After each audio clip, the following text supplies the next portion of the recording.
This is the last moment of Katharine, Duchess of Kent.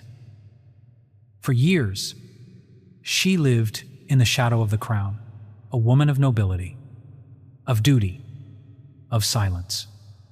But behind that quiet smile was a life that gradually, yet unmistakably, broke away from the royal court. A life full of choices. Few understood.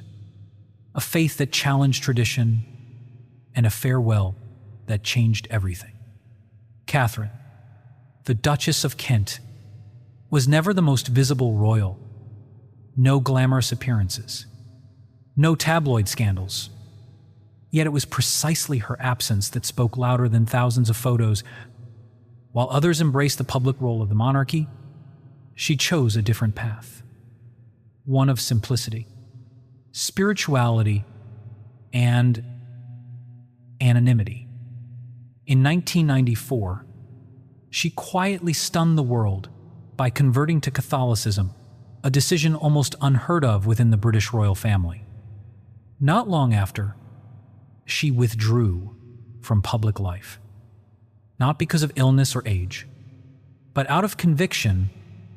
She didn't entirely relinquish her royal title, but chose instead to live as Mrs. Kent. She taught children at an ordinary school. No security, no press, no ceremony. No one recognized her, and that was exactly how she wanted it. In her final years, silence surrounded her life. No more official duties, no state visits, no speeches. But anyone who believed her story had ended was mistaken. When her passing was announced in September 2025, it stirred unexpected emotion, not only because she had been the oldest living royal, but also because of the nature of her farewell. A historic funeral held in the Roman Catholic tradition in the heart of Anglican Britain. What was Katharine trying to tell us? In her final moments, what message lay behind a life lived in quiet retreat and a farewell that so boldly broke with royal convention? In this video, we reveal the hidden story of a woman who chose faith over status, simplicity over grandeur, silence over applause. And that is why this is no ordinary farewell, but a final moment that quietly questions the crown itself. To understand why the story of Katharine, Duchess of Kent, is so exceptional, we must go back to the 1,960 seconds, an era of change, but also of rigid traditions within the British monarchy. Katharine was born in 1933 into an aristocratic family with deep ties to the British royal lineage. Her marriage to Prince Edward, the Duke of Kent, in 1961, brought her into the very heart of royal life. She entered a world where every step was choreographed, every smile strategic, every word carefully measured, and the royal family at that time was still untouchable, almost sacred. Emotions weren't shown, vulnerability wasn't displayed. One served the crown, not oneself. Katharine, musical and sensitive by nature, initially seemed to fit that mold. She carried out her duties with grace. State visits, inaugurations, Wimbledon finals. And yet, for those who look closely, there was a different tone just beneath the surface. Because behind the formal appearances lived a woman full of questions about purpose, about her place in the world, about the meaning of service when it cost you your own identity. When she chose to convert to Catholicism in 1994, it wasn't just a religious preference. Within the British court, where the monarch is also head of the Church of England, such a step was almost taboo. No member of the royal family had converted to Catholicism in centuries. What was she feeling? That's where the central theme of this story begins. The tension between personal conviction and public duty. Katharine deliberately chose faith over protocol. For her, Faith wasn't dogma, but comfort, especially after the loss of her baby in the 1970 seconds, a trauma that was rarely spoken of. Her spiritual journey gradually led her away from Buckingham Palace and closer to ordinary people, rather than yielding to the pressure of her royal role. She found her calling elsewhere. She began teaching music at a primary school in Hull, a working-class city far removed from the glittering halls of Windsor. There, among children, she found peace. "I wanted to do something meaningful, not just represent," she once said. Her name appeared on the payroll as Mrs. Kent. No titles. No fanfare. This context is important, because her final wish, a Catholic funeral, said everything about who she really was. It was the ultimate confirmation of an identity forged outside the crown. No state funeral, no public display, but an intimate service at Westminster Cathedral, held quietly, rooted in the faith she had once embraced in silence. Katharine's story doesn't fit the classic mold of scandal and drama, and yet it's precisely her quiet rebellion that makes this a profound and controversial portrait. In a world where royals increasingly try to forge their own paths, she was far ahead of her time, and still, her decision remained under the radar for decades. Until her death, only then did the public begin to realize this woman, in silence, had redrawn a boundary and in her own quiet way reshaped the monarchy itself. She was welcomed as a valuable addition to the royal family.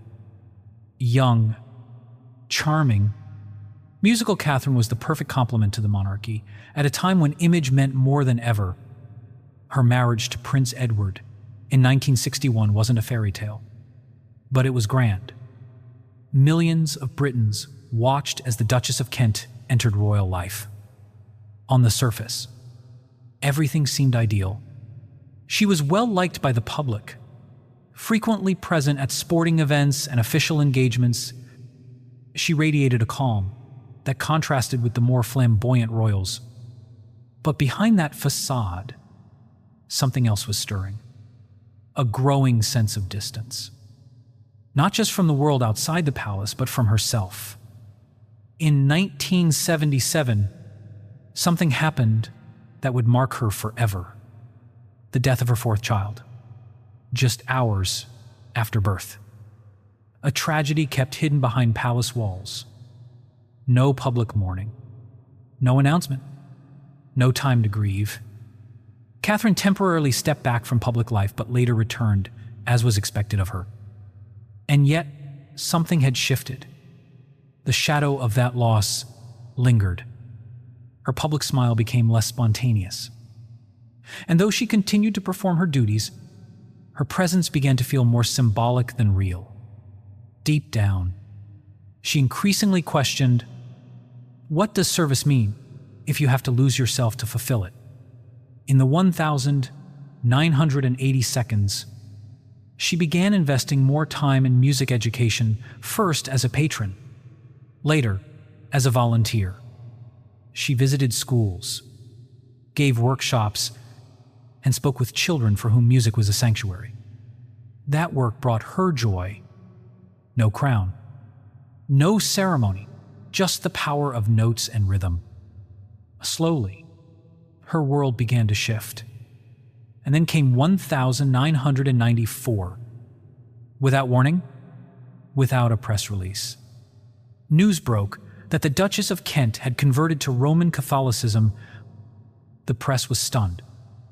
Within a monarchy, firmly anchored in Anglican tradition, this was nothing short of a quiet earthquake.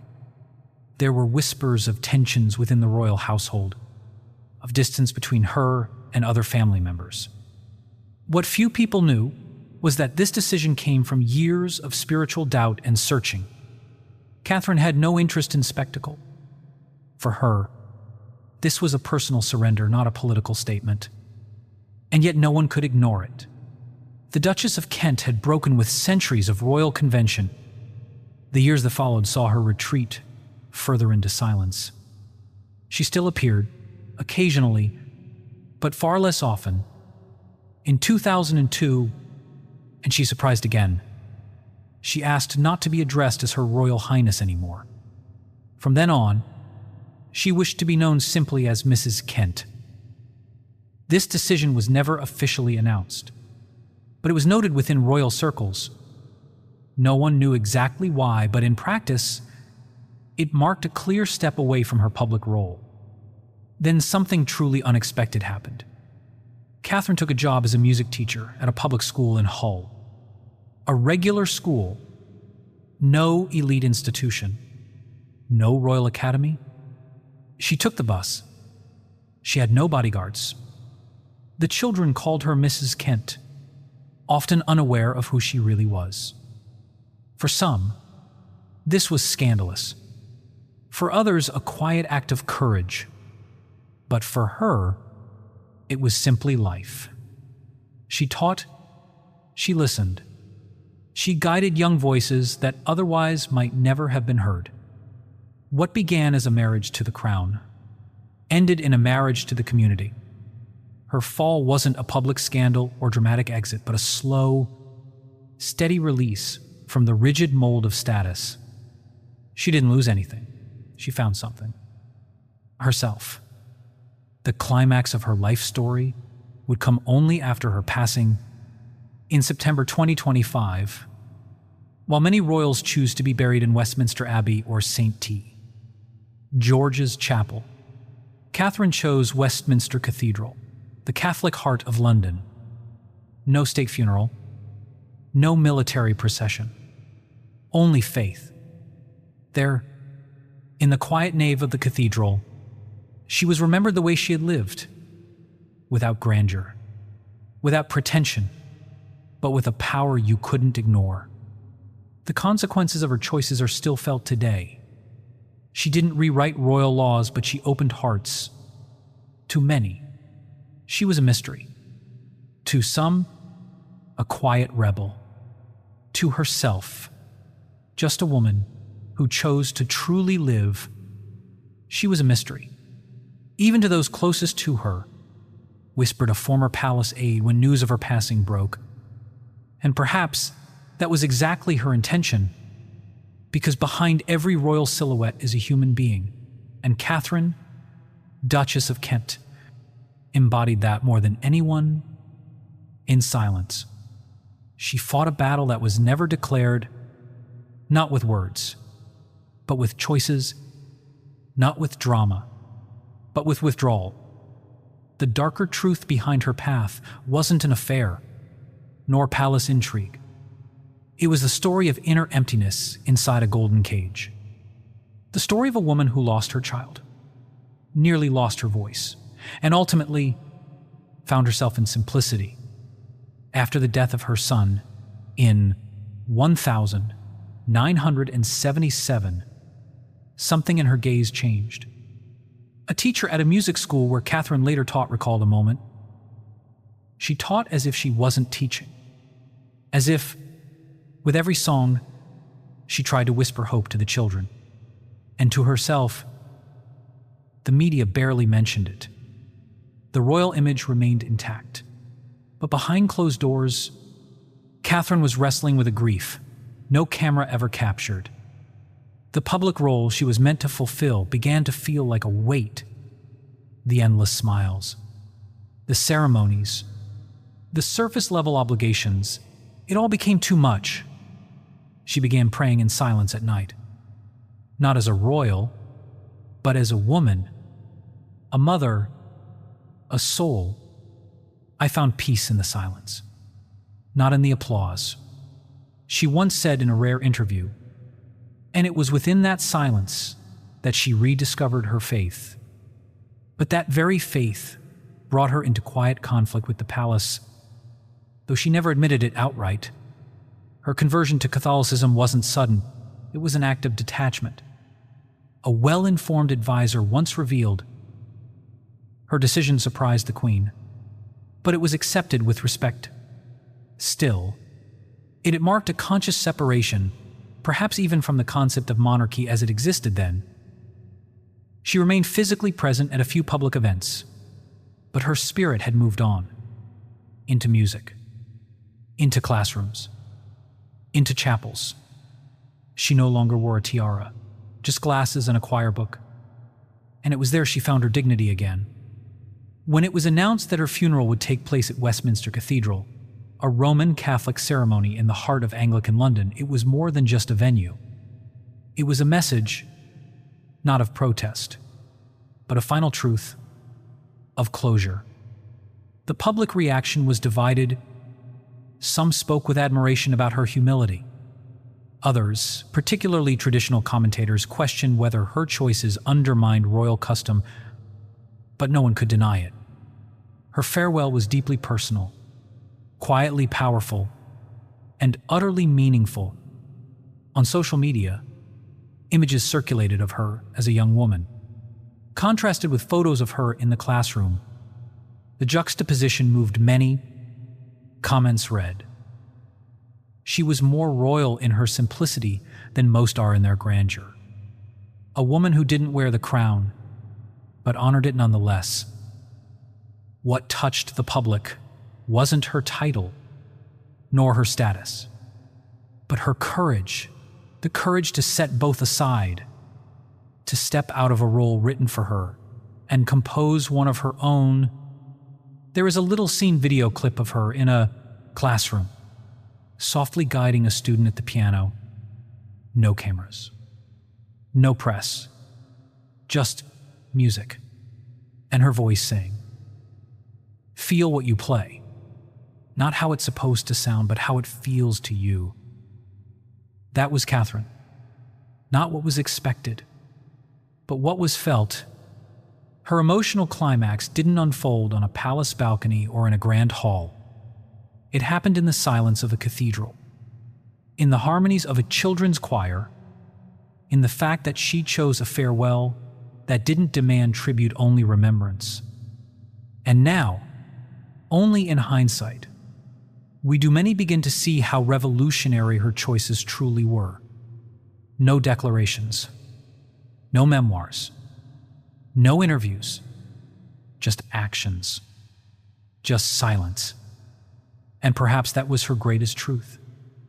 That sometimes, and the most powerful voices whisper, and that true freedom lies not in status, but in surrender. Katharine, Duchess of Kent, was never a queen, never an heir to the throne, and yet her story feels larger than any title or line of succession. Perhaps it's because, without ever saying it aloud, she showed us what it truly means to remain yourself in a world that expects you to be someone else. She didn't need scandal to stand out, nor glamour to shine. She chose a path so quiet it was nearly invisible, and that's exactly why it resonates so deeply. In an era where presence is everything, she chose absence. In a time obsessed with image, she embraced discretion. This channel doesn't see her life as a rebellion for attention, but as a silent calling. A woman who sensed that duty without soul is hollow, who didn't exploit her grief, but transformed it into care for others, who understood that royalty isn't about grandeur but service. And was she naive? Or was she brave? Could she have made more impact within the palace walls? Or was it precisely by stepping outside them that her legacy became clear? We can't know for sure. And perhaps that's the power of her story. It invites doubt. It invites us to think, what does it really mean to be royal? Is it the tiara? Or the dedication? The ceremony? Or the compassion? Katharine left no big interviews. No memoirs. No Netflix deal. What remains are fragments, images of her among children, a gentle hand on a shoulder, a quiet smile, and of course, her decision for a Catholic farewell, silent but historic. That single act may have said more than 1,000 words. So now we ask you, do you think her story deserved more attention? Do you see her as a symbol of individuality within a rigid system, Or are you critical, believing that those who say yes to the crown must wear it to the end? Tell us how you view her choices. Was this the truest form of royal courage? Or a quiet, stepping away? What's certain is this: her path was rare, and its echo, like her final song, will resonate for a long time in the hearts of those who truly listen. Sometimes, people disappear without us even realizing it. They quietly slip out of the spotlight, as if they were never really there. But it's only when they're gone that we begin to feel the space they filled, not with noise, but with meaning. Katharine, Duchess of Kent, left behind no legendary speeches, no sweeping royal reforms, no global fame, and yet, she gave us something far more rare than recognition: a life that spoke through silence. She was there for those who look closely, in a classroom, among children with dreams, in a pew with folded hands, in a gentle gesture, a quiet decision. She was not an icon of pomp and pageantry, but of inner strength. Her legacy is not found in titles or medals, but in the simple fact that she chose to remain true to herself. There's a certain kind of nostalgia woven into her story. Not the kind that longs for the past, but one that reminds us of a kind of humanity we rarely see in a world driven by profile and performance. Katharine showed us that meaning is often found off-camera, that greatness can speak softly. She chose her own farewell. And perhaps that was her final lesson: that life is only truly lived when you get to choose how you leave it. There are stories that were never told, but now you know one of them.